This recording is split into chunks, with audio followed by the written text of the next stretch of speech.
Hello, everybody.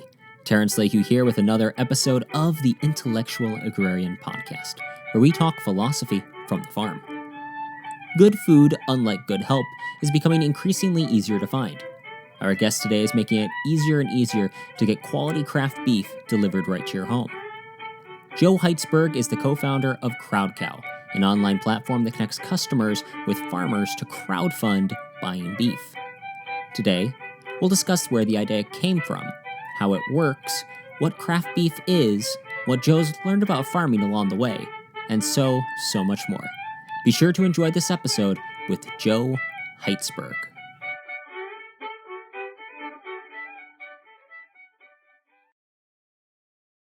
Joe, welcome to the show. Thank you for having me, Terrence. I've enjoyed listening to your show. Well, thank you very much. Before we get too far down the road, would you mind if we started with a brief biographical sketch for the audience? Sure. So briefly, I was born in Texas, but I grew up in Idaho. And so, but growing up in Idaho, I'm not a farmer. My dad was actually an electrical engineer, and my mom was a math teacher and computer programmer. So even though kind of I was in the land of potato chips, it was definitely much more about computer chips for me. And so I moved to Seattle in the early 90s to go to school. And outside of a short stint in Boston and some time in Japan, I've been here ever since. Love it here. Professionally, I've worked in software and online for my entire career, but as a programmer and a product designer and an entrepreneur. So lots of different roles, many hats. Many hats. And that's why you moved to Seattle, much more microchips than potato chips over there. Yeah, I mean, it was nice to be near the ocean too, and have that, and it's a different environment, bigger. It felt like when I got to Seattle, I was like, "Whoa, this is the big city." I can imagine. So let's get into this. What is CrowdCow, and how does it work? Yeah, so CrowdCow is an online company. We sell what we call craft beef. So we're a mission-driven company that helps people discover craft beef and meats by finding the very highest quality producers, providing access to them, and to a product that's quality that you just frankly can't find in stores.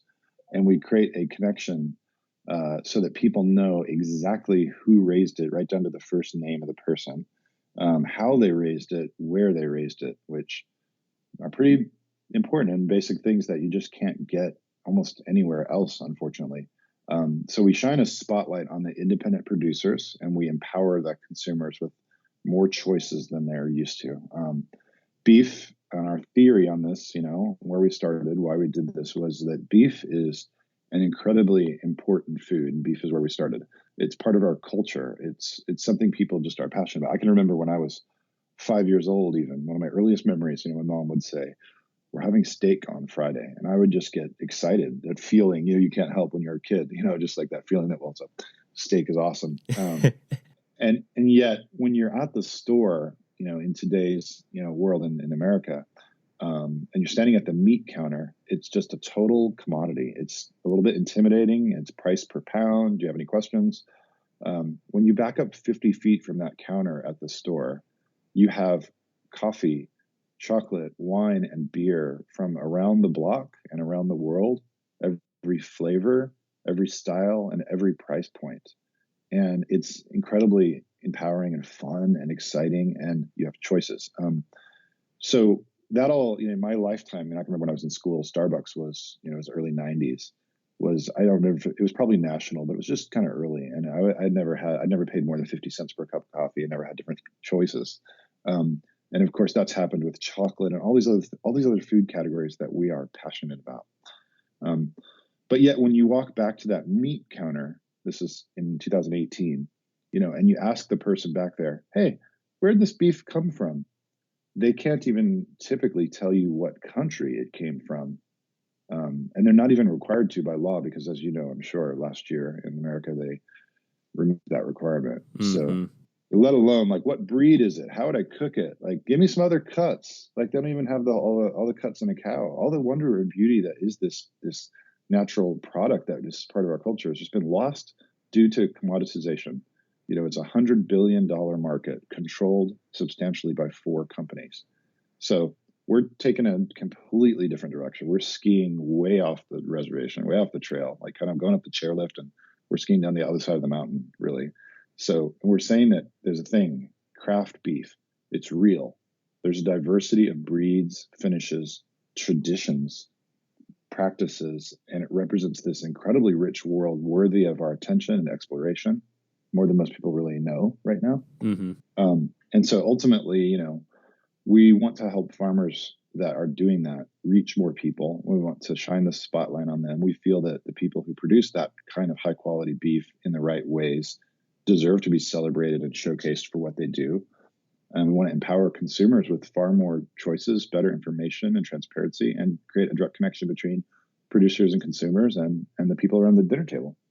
That's our mission. And it's really great the way you go about it. The first two things that struck me when I looked at your website was that you do shine the spotlight on the farmer. And that's such an important thing because it gives that level of transparency. It allows the customer to feel connection with the people who raise their food and understand what the food is. Because like you said, they're in the grocery store, if you go to the counter, you have no idea what kind of animal that was. You might be able to make an educated guess, but it's not, it is a commodity. It's like corn. It is like just taking average corn and plunking it on your plate rather than, I'm always of the opinion that a farm is like art in many ways. And really, it is a craft to raising a specific animal and a specific breed. It absolutely is. In actuality, beef is not a commodity. It's just sold that way. It's aggregated together that way. I liken it to Heinz ketchup. It's like they're trying to make millions or billions of gallons of this thing, right, in their factory to taste the exact same way every time. And they do that very deliberately. And that's beef, right? All these different kinds of tomatoes that go in, these wonderful varieties, they're going to try and make them taste the same. And that's what happens when no matter what breed is out there goes to a feedlot and it's fed with the same exact, corn or grain, and then in the same way, and it's huddled together in the stress of the animal and all that, it just ends up being the same on the output, but it doesn't have to be. And a cow is much more sophisticated than a tomato. So people often ask, like, "Are you sure it will taste different?" I'm like, "Oh my gosh, step into my world." Yeah, and by the way, the grass is different too. Yeah, the grasses, they're different kinds. It absolutely makes a huge difference. It's so fun to explore it. So a little bit of my background, I actually, before I started doing this, like 4 or 5 years ago, I grew up on an organic grass-fed beef farm that raised belted Galloways, which is beautiful. Love Belties. I still have a soft place in my heart for them, but as you well know, likely, they have a very distinct flavor to them. And when I was doing research on it, because my job was to sell them at farmers markets, I did a little bit of research, and I'm like, a part of this, you're not going to get the same taste, even though the Beltie is raised, it's still a belted Galloway.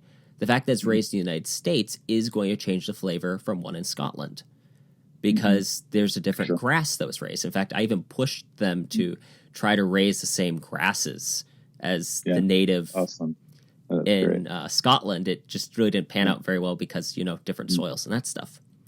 Yeah. But it's funny that you mentioned the thing about tomatoes because I worked, when I did those farmers markets, with a guy who made this hot sauce. And it was delicious. But even he pointed out that different batches would have slightly different tastes to them based on what peppers he used. Right. And customers were like, "Oh, why does it do this?" And he was always kind of apologizing for him. I told him, no, lean into it. It's the curated product itself is what makes it that distinct taste from time to time. That's minor variations. I understand the same thing happens with the oranges. Like they use these giant vats and they sort of like chemically separate the different, structures inside the orange, and then they reconstitute it back together. And the bottle says 100% fresh squeezed orange juice, but they do all this processing because they want it to taste the exact same every way because it's got the name Sunny Delight on it.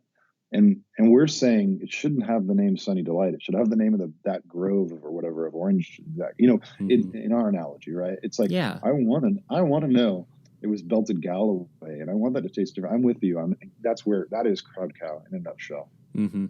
And once again, that's the great thing about it, is that you put the spotlight on the farmer and you give the customers an experience. It's being able to get, if I get from this farmer, it has that particular flavor to it that I like.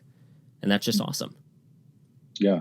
And the varieties it is real. Like, just for, I'm sure farmers who are involved with cattle listening to this know this already, and I'm sure of that. But anyone else might be skeptical. And I'll say, like, a purebred Wagyu with the genetics to marbleize the fat internally, and that sweetness, that umami flavor, is a heck of a lot different than like a longhorn steer fed out on grass. It's super lean. Not to mention other aspects like dry aging and things that you can't find in stores. That is what we consider part of craft beef. But just on the front of breed, does Angus taste different from Piedmontese? Yeah, a lot. Mm-hmm. It's amazing. Lot. So since you mentioned it, I'm kind of curious, what is A5 Wagyu? I'm sure there are a lot of people out there that aren't as familiar with that variety. Yeah. So a little in the backstory there was we, of course, we started in Washington and Seattle, and even a year ago, most of our sales were just in Washington and Seattle, like the majority, and we're nationwide now. But even back then, in the very early days, people go, "This is awesome! A third generation woman-run ranch. I know something about the breed. It tastes amazing, grass finished. It's really cool." And then they would ask, "Are you ever going to do Kobe beef?" Because Kobe beef, we're shining the spotlight on the beef particulars and the producer, then your mind naturally goes to like, you start to realize, oh, yeah, there are other kinds. I heard of Kobe. You ever going to do that? You guys shine the spotlight on stuff, right? So it just so happened, kind of randomly, because I got into this business not really thinking about that question, but I had spent almost 2 years living in Japan when I was an undergrad in college. I was an exchange student, and then kind of an internship. So I was very deep in, like, immersed, and I actually lived on a farm in Japan, picking daikon radishes and imo potatoes and negi, the green onion. So I was off the trail there, and completely in a place where they didn't speak English. I learned the language, and I studied for 5 years in school, but I hadn't been in Japan in over 10 years. At the point people were asking Kobe beef. So of course I was like, you know what, that is so CrowdCow.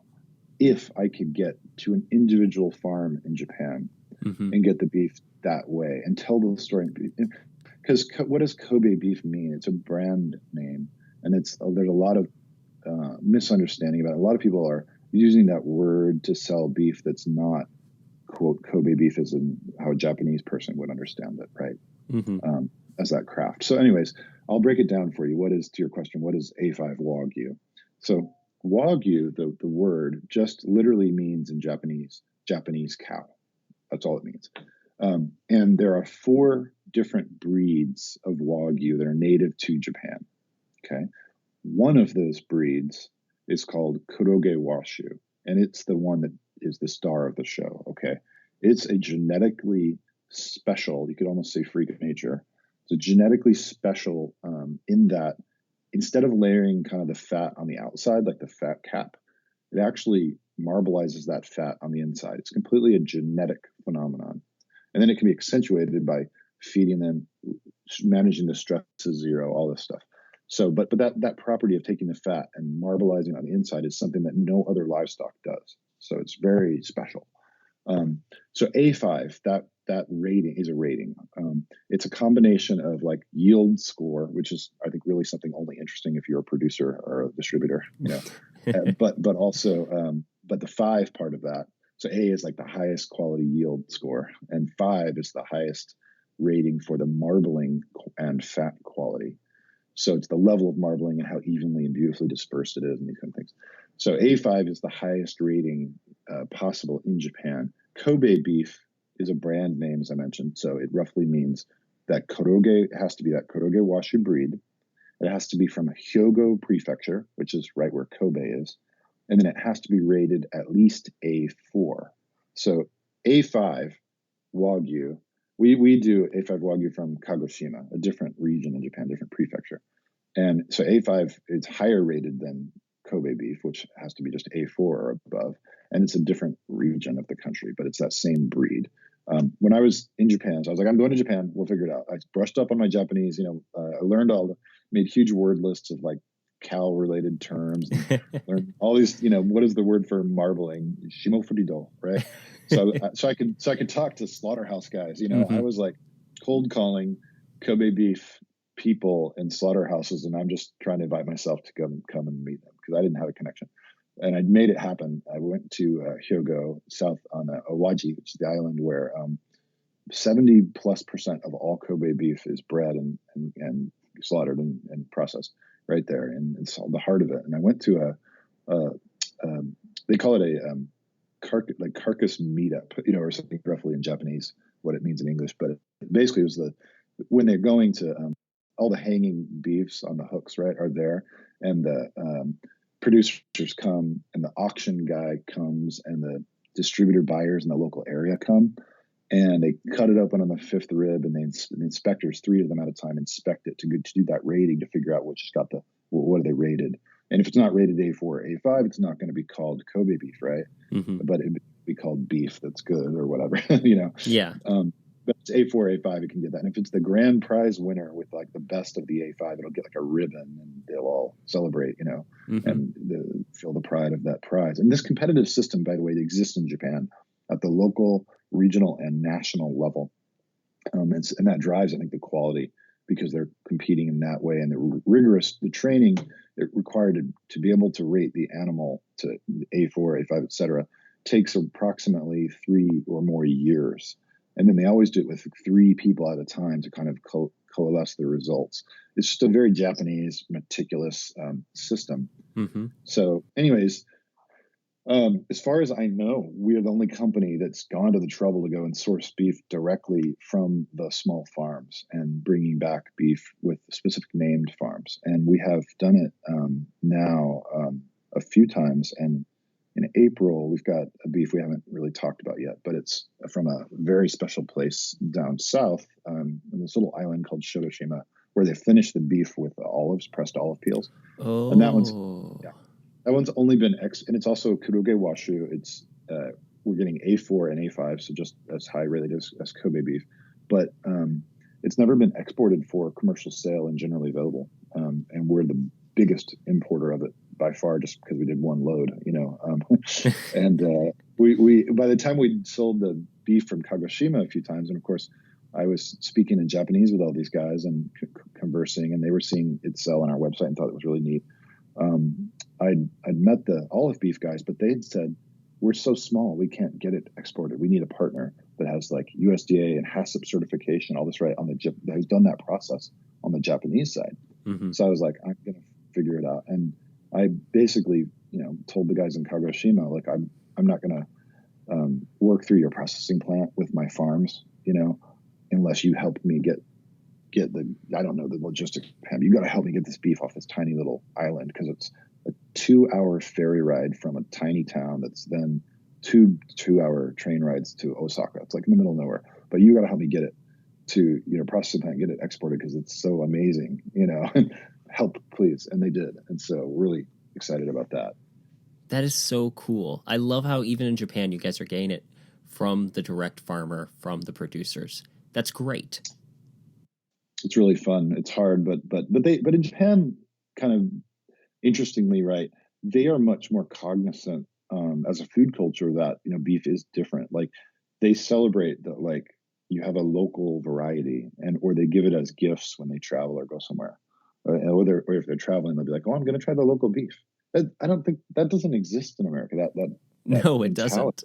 And I found other beef in Japan. There's a Shinshu apple-fed beef up near Nagano. There's in Osaka, they do like a umeboshi, which is like the pickled plum one. And there's little varieties. Those are kind of funny, to do different feeds. But for the most part, the varieties are based on the just local, like the actual local regional area. But they're celebrated and they're marketed as such. You go to the grocery store in Japan, it's not what I described in America. They'll have different kinds of beef at different price points.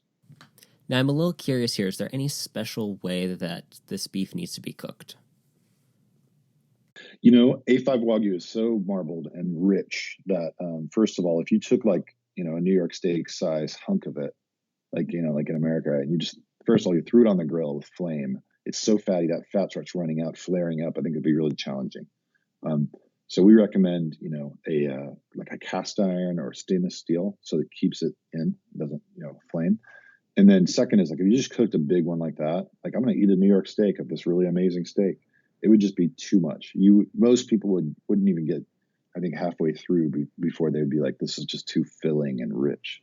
So we actually, most of the true A5 Wagyu that comes to America, which is very small quantities anyways, and it's under quota. Most of it comes as the whole subprimal. So if you're going to buy tenderloin, you're spending like $1,500 and you're buying a giant stick, of beef. You got to cut that yourself. I don't know who's doing that, right? So what we do is we bring it and thin slice it at one of our processors here, so that we get it thin sliced exactly like the Japanese do it, like at a Japanese high-end restaurant or steakhouse. So it's thinner and it's easier to work with. And then we say, take that thin slice, cut, strip loin, New York, whatever, and slice it further yourself into like little sticks, like almost like an inch and a half wide strips by 3 inches long. You know what I'm saying? Mm-hmm. A half-inch thick. Take that, and one at a time with some tongs, put it in a very hot cast iron pan, no oil needed, really high heat, and just sear it. So it gets a nice crispy shell on the outside, and it warms it enough to melt the fat on the inside. That's good. Salt a little bit of sea salt, pinch of sea salt, and eat it right there while you're with your friends talking about it, enjoying it. That way, for one thing, it's so expensive that you don't want to, if you cook the whole thing at once and overcook it, you can't, there's no undo button. Mm-hmm. So we're saying, slice it, sear it, experience it one person at a time. So you can, the first time you try this beef, it's so tender, it melts in your mouth, that it punches you in the face with this sweetness, the umami flavor. It doesn't taste like what you're used to as beef. It doesn't have that beefy flavor. It's a light, airy, it's an experience. We say it's more of an experience than a meal. Really fun. Mm-hmm. People freak out. They love it. It's definitely not something you would eat every day. When I ask people on the street in Japan, like, how often are you eating A5 Wagyu? They're like, oh, not very often. Like, is it like once a year on your birthday? They're like, maybe not even that often. Wow. Yeah, it's very special, very expensive, and it's a delicacy, and really, really interesting. I always make the mistake of asking people about food on this show. Consequently, every time I'm done with an interview, I'm like starving. So I'm a little curious. When you first came up with the idea, when you guys first came up with the idea for CrowdCow, you and your partner Ethan, what did the farmers think when you presented the idea to them? Yeah, I promise I'll be quick, but let me make one more point about this Japanese Wagyu. Please do. Just we move on. There are farms in America, and we work with many of them, that do Japanese Wagyu genetics. So in the early 90s, they actually had animals and DNA come from Japan. That's been forbidden for a long time now. But there is a gene pool here, and they're very particular breeders who kept that pure and done it the right way. Like something like 20,000 animals, like not a lot, right? Yeah. And so we've worked with some. We're launching one this weekend, actually, that's a full blood. They had, I think, one of the first 5 calves ever born in America that was 100% DNA, Kuroge Washu. And they were a breeder for a long, long time. And now they're actually going to be, or they have been more recently selling them as beef, in their niche local things. We're bringing them. We have a bunch of others like that. And then there's crossbreeds and all this. And we're indifferent. It's like a crossbreed Wagyu plus Angus is not Wagyu like Japanese, but it has a more beefy flavor. And that's interesting. And you should know that that's what it is. It shouldn't be sold to you like it was Japanese, right? Like it's born and raised here. Let's celebrate the fact, So we've got a lot of that. I think when we do the thing in Japan, it's $200 plus per pound of beef. It's really expensive. It's really special. But when we do that, we raise awareness for what it is and how to cook it and all this stuff. And a lot of people see that, and they're going to be more likely to buy the American Wagyu. So we're increasing the demand for Wagyu overall by making it much more accessible in that way. So really excited. I'm actually next month going to a farm in Montana that now that I've got the logistics of my trip, is probably going to be harder for me to get to than any farm in Japan. It's like a 30 miles on a dirt road is part of the trek in Montana. That sounds like Montana. And they're a Wagyu breeder and meat producer. It's going to be awesome. I'm really excited about it. If you're new to the show, we'd love to send you our top episodes in what we call the grocery bag, where you can learn about the food you eat from the people that raise it. You can get these by going to intellectualagrarian.com/bag. Once again, that's intellectualagrarian.com/bag. Or click the link in the show notes. Now, back to the show. Your question, how did farms react? Let's see. I tell you, when we got into this, we didn't know all this stuff. We know so much about beef now. It's 3 years in. We've been obsessed about all this. But at first, the very first, knocked on the first door, went to a butcher store, looked at the farm names, asked people, made phone calls. The first farmer we met, skeptical, but interested. It's not every day, I think, for their perspective, it's not every day that like two guys show up and want to talk and they've got this idea they're all excited about where you're going to have a website with a video to kind of virtually tour the ranch, and we're going to sell one cow at a time. And when you claim your share, when all the shares are sold, the cow tips and you become a stakeholder. So fun and different. But we had no customers. We had no website. We had no reputation, just that idea. So the very first farmer was intrigued and gracious enough to kind of give us a chance. But when we actually said, so we'd like to buy one of your cows, her reaction was like, are you sure? I think you mean steer. I don't think you want to buy a cow. And we were like, what's a steer? What's a steer?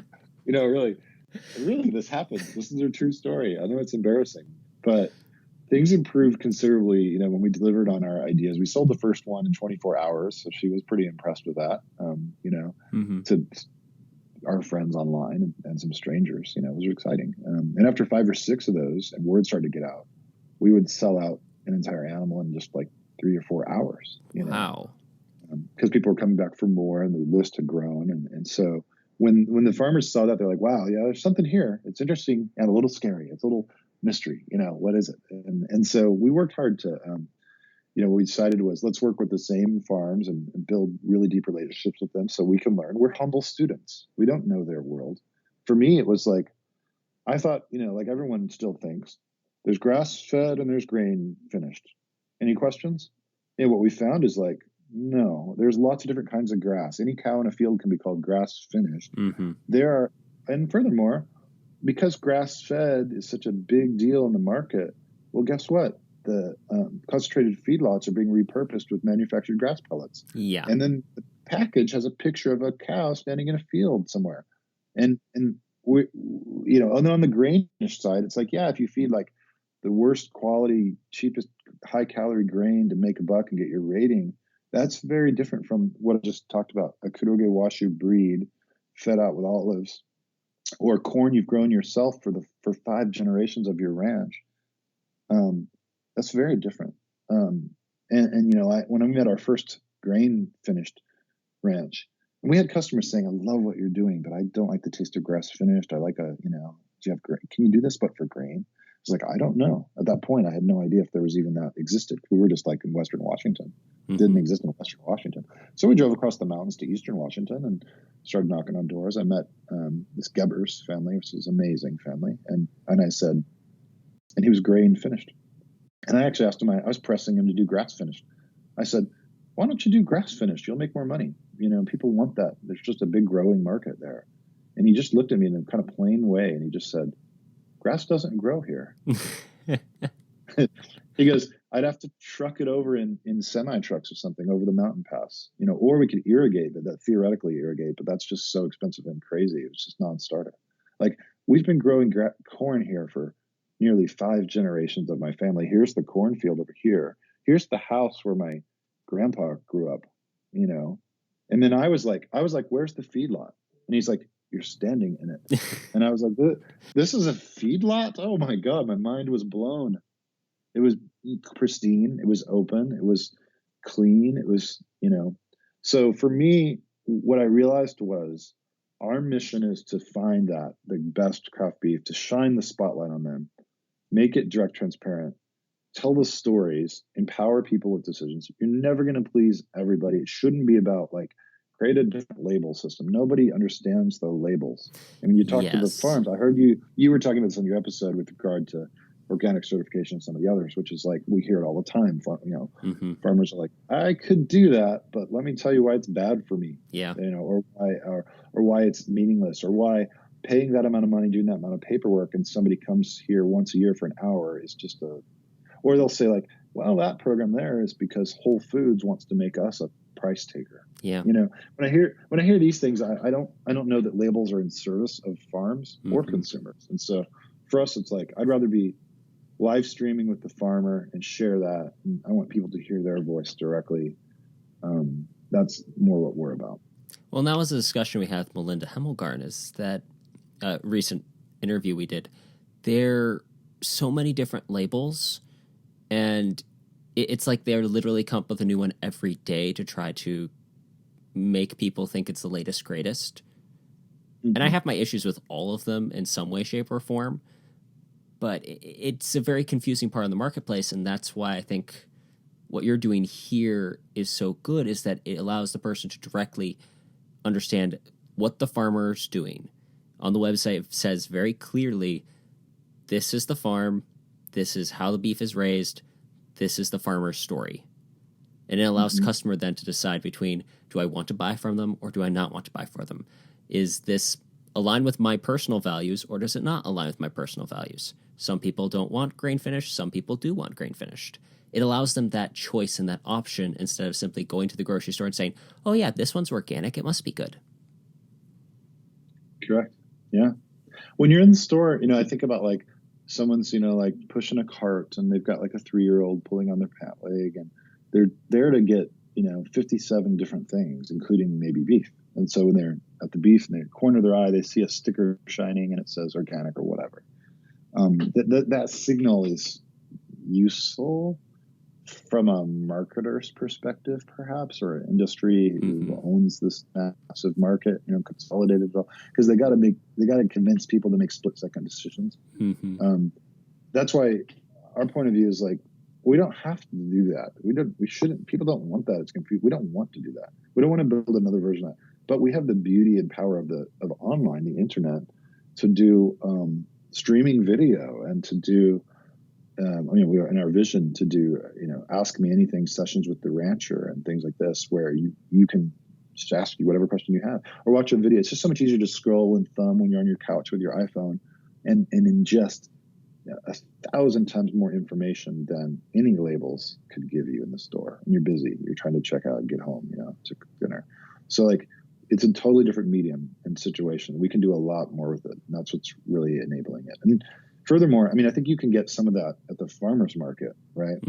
Because you could stand there and ask questions. It's a one-on-one conversation. Or if they have a signboard, you could read it. I don't think farmers are particularly, typically very good at creating those signboards, right? Not especially in my experience. There are some that do, but a lot not of times, all. Like I'll be in a conversation with a farmer and they'll say something and it will make me go, wow, I need to learn more about that. And there's a skill to that, I think, because they don't really understand necessarily all the time, but what they just said is profoundly interesting. So for example, I was with one of our ranches. It's a 3rd generation woman-run ranch, Western Washington, Angus Hereford, on natural prairie land. We were walking around and she's telling me about like, oh, this and that wildflower that is there in that ecosystem that's preserved because of the way they rotationally graze, all this stuff. And at that time, I was like, this is fascinating. I need to stop, take a picture of that flower, go look it up later. That's something she's not going to do. She just grew up with that. That's just her home, right? But for me, I was like, that's interesting. We need to double click on that and expand on it. And I don't think she would know to do that. And anyways, we got back, and after going around, I'm collecting all this information, learning, and she's like, do you want a cup of coffee? I'm like, sure. We go to her kitchen, we're having coffee. And she'd been talking about her family, and she had these pictures like on the kitchen counter of her family, and her kids are all grown up now. And I'm like, so you talk a lot about your kids. Like, what do they do?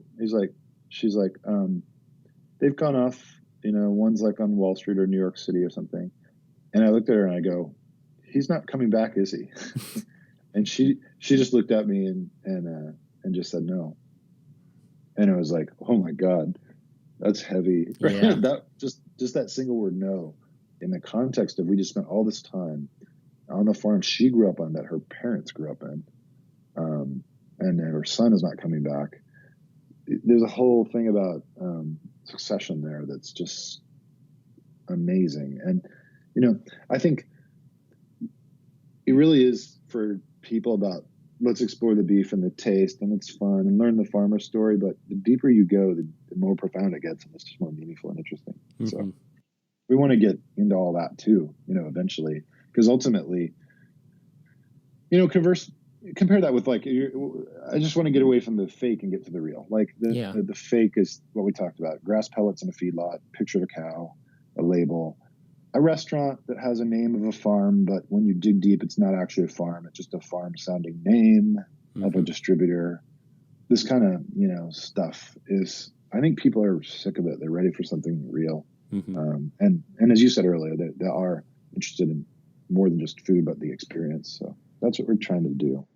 It's interesting that we're having this conversation now. I recently had a little bit of disagreement with someone over food in the online space.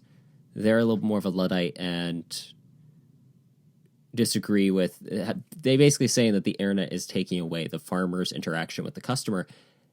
And I agreed with them in some points, but what you guys have done is solve that problem in many ways. Because whereas if they were trying to sell something on, say, Amazon, then yes, it really does disconnect the customer from the farmer.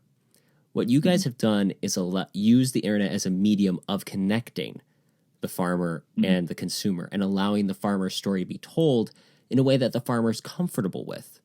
Because, and that's really a fact, not all farmers really like to be out there. And no, I know a lot that the farmers markets, I was hired specifically in some cases because they did not want to be the one standing in front of people. Correct. Absolutely. I didn't know that as a consumer until I got into this, but it smacked me in the face. It was so obvious. I heard it every time, which is when you go to the farmer's market, you just assume they're happy to be there because, and it's their thing or whatever. You don't really, you're happy to be there. It's Saturday, But the other side of it is the farm's perspective. What we see over and over again is they don't want to be there at all. They've made a choice to not auction off the cows and the steers and heifers. Sorry. I always say cow because we're CrowdCow. But they made a choice not to auction off this thing to the mystery machine, where they don't know what happened to it, what the feedback was, even where it was sold, and make pennies. They keep it longer, feed it out, make a lot more money. But now they've signed up to do all of the logistics, the marketing, the support. Essentially, the simple way to put it is to give up every weekend to go to the farmer's market, haul beef in coolers for 2 hours each way, to sit out there for hours while the 75 people walk by, hopefully buy something, and then haul the rest back to sell. It's horrible. It's inefficient. I haven't met a farmer that said we love our farmer's market stuff. They're all saying, I would love to stop doing that. But the choice is stop doing that, go out of business, or go back to the old way. And they're stuck.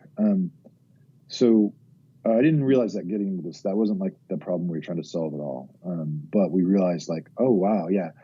Here's an example. A farm on Lopez Island, Washington that we work with. This is far from Seattle. You don't go there unless it's a 3-day weekend. It's a ferry ride and a drive. So there's no farmer's market for that guy, right? So he's really struggling. But this guy had a purebred. He was the first purebred Wagyu breed, grass finished. So that's awesome. We just talked about Wagyu, so we can all appreciate how awesome that is. The very first grass finished purebred Wagyu in the country. That's amazing. But for him, even if he went to a farmer's market, people would just be like, Wagyu, what is that? Yeah. It's hard for people to, even if he made it all the way to Seattle, hard for people to appreciate that. So we put it online, break it down. Here I am in Japan, come back here, purebred first in the U.S. on Lopez, show a picture. People understand. They have a context. Now we can be willing to pay what it's worth. But also, I'll ship it to people in Las Vegas and Los Angeles and Seattle, right? Just expand the market reach by 1,000x. So And unless you're buying, 1,000 pounds of dry ice every Monday morning, you're paying $3 a pound for dry ice Yeah. instead of 30 cents a pound or 17 cents a pound for dry ice, depending on your scale. So, I do that stuff, but I don't raise cattle, and I respect and honor those that do. When I had a farm, after we started getting going, finally got a reputation, and farms are kind of coming to us and trusting us. And the farms that we're working with are giving us more, and they were telling their neighbor farms it's awesome, all this stuff. I remember this farm I met with was kind of pitching me. It was like really proudly showing off all the different points of interest for me on their operations. One of the things they said was like, this year we're really proud. We're really investing a lot in AI. And I was like, artificial intelligence? No. Artificial. I was like, artificial insemination. Got it. But for me, that was like, this is so amazing. Their world is deep and complicated and challenging, and to do it well in a way that mine is too. Like, AI in my world, it does mean artificial intelligence, and it is hard. It's important.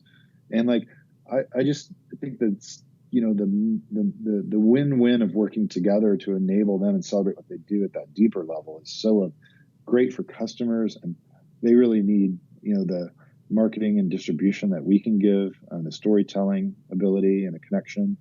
They deserve it. But what they do is so amazing and complicated too, that it gets glossed over by the commodity system. It's a shame. Yeah.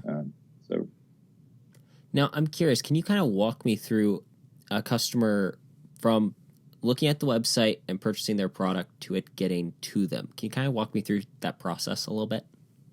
Yeah, it's pretty simple. I mean, it is evolving because we used to do 1 cow a week, and then we did 2 a week, and now we do, more. So we have lots of different things at the same time. We've gotten into chicken and other things. But the base experience is, we're trying to work our way to have an experience where we always have like, a grass finished option of some kind, a grain finished option of some kind, plus a Wagyu or something special, plus chicken, right? And pork, etc. So you come to the site. You may, if you're just coming to the site because you heard about us, you would go there and start to learn and figure out. If you're on our email list, you're going to get emails that are telling you what's coming up and new. Like this one I described, that's this used to be a breeder that is now selling it as beef. That one is coming on Saturday. So you would have gotten an email saying that's coming on Saturday, and then you'll get an email. Here it is, come get it. And that experience is, boom, you're at the site. There's a page, you get pictures, all the information, where they are, the names of the people, how they do it, the breed, all the practices. And then you get a selection of all the cuts available, which is everything that an animal produces. So, if you're interested in oxtail or tongue, you can buy that, skirt steak. And we're going to tell you, skirt steak loves to be marinated, and here's a couple of recipes, that kind of thing, And then, of course, all your New Yorks and ribeyes, tenderloin, all the ground beef and things that you would have, and you're picking your pieces, and then it's going to be packed in a box with dry ice and a thank you card and information, and sent to your door wherever you live if you're in the lower 48. That is so awesome. You said that I guess one thing I should point out is it's really not. Everything is available to all lower 48. You're kind of routed when you go to the website. You're actually routed to currently one of 2 places. So if you're on the East Coast, it's going to be all East Coast farms. If you're on the West Coast, it's all West Coast. Which is still nice because, again, it gives you, depending on your definition of local, it still gives you a more localish feel that you're kind of supporting your local biome, if you will. We want to do that. I mean, that's good business sense. I mean, we're just not at the scale where it can be truly local, right? Mm-hmm. So when we get further along, like all things equal, it's better for everyone to be local because that product doesn't have to move as far and doesn't have the overhead and environmental impact of moving it far, mm-hmm. right? But the local story is special too and interesting. Yeah. So that's. Now, I'm a little curious. I just kind of want to pick your brain since you have ties to this. But where do you think the online food space is going these days? Well, it's become very interesting lately. I think one of the big things, of course, you can't not talk about is Amazon Whole Foods. And, the word on the street is they're internally merging all those groups together. So they got big plans, and they've got the whole store that you can walk into and just walk out of. And, I think their delivery, same day delivery stuff that they do with Amazon Fresh is something they're quite investing in a lot. If you look at FedEx and UPS, Amazon is starting to compete with them. In Seattle, at least I know, when you order something from Amazon's delivering it, like, no matter what it is. It's like, and they'll give you a picture of your box sitting on your door and stuff. Oh, not wow. going through FedEx. Yeah. So they're just such a behemoth, and they're investing like crazy. They're consolidating all these together to get even stronger.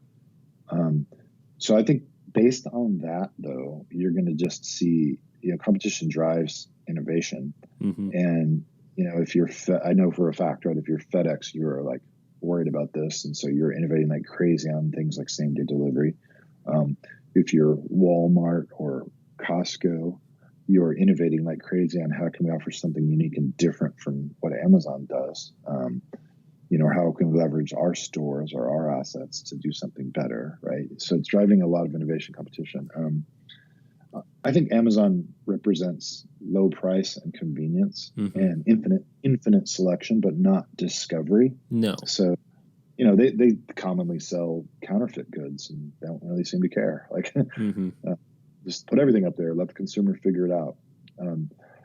I think what it means for beef in particular is, I think, unfortunately, means that grass finished, is good enough. If it's just manufactured grass pellets and feedlots, good enough. Just needs to have that word, grass finished. I think that's what it'll drive, unfortunately, with Amazon, more than other things, because again, they just sort to the top the thing that's cheapest and has the right words on it, right? I think the meal kit side of the food spaces and meal delivery is super heated and interesting.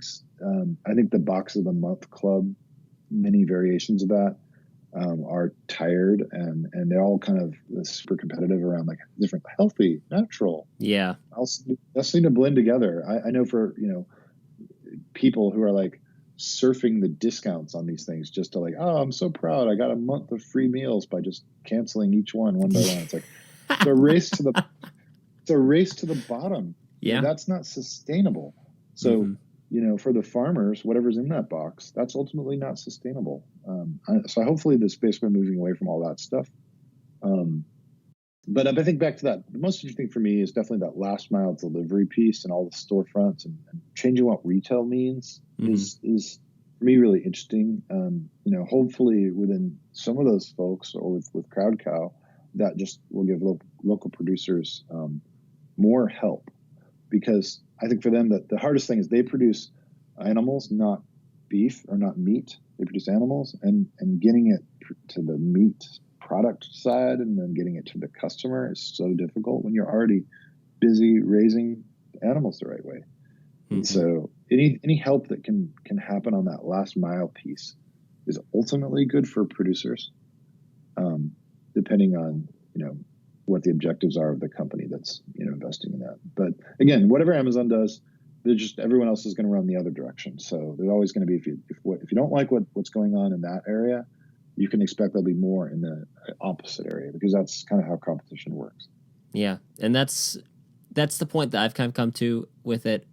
We had a whole podcast episode in which a friend and I were speculating in a more hopeful tone what was going on with Amazon and Whole Foods. Now we're a little bit less hopeful, but it's still, I think, going to create innovation. And at the end of the day, that I think is probably one of the more important keys. But before we kind of wrap things up here, do you have a favorite cut of beef? That's a nice little fun question. I love that question. I would say I've got two. I've got, ribeye. It's so classic. I like ribeye. For me, ribeye is one where you can really taste the beefy, beef of the beef, and you can taste the differences between the different breeds and finishings. And I like ribeye because it's gnarly. It's like, it's not delicate. It's like it's why steak knives were invented. Ribeye. Cross-cut short ribs. So, I lived in Japan, and I love the Korean barbecue they do in Japan. And cross-cut short ribs is such a classic cut for that. It's not sold in your store, typically your typical grocery store. I used to go to Chinatown to get my cross-cut short ribs to do my little barbecue at home, and the quality was iffy, And so when it comes to getting a cross-cut short rib that's actually, craft beef quality. It makes a huge difference. Incredible flavor. It's really fun. So that's another one. Well, Joe, thank you so much for being on the show. As we wrap up here, where can people go to learn more about you and your work? Yeah, I mean, if you're interested in discovering craft beef and meats, come to crowdcow.com, sign up for event announcements. If you're a beef or cattle or actually any other natural protein producer, and if you have something of exceptional quality that's unique, we may be able to help you.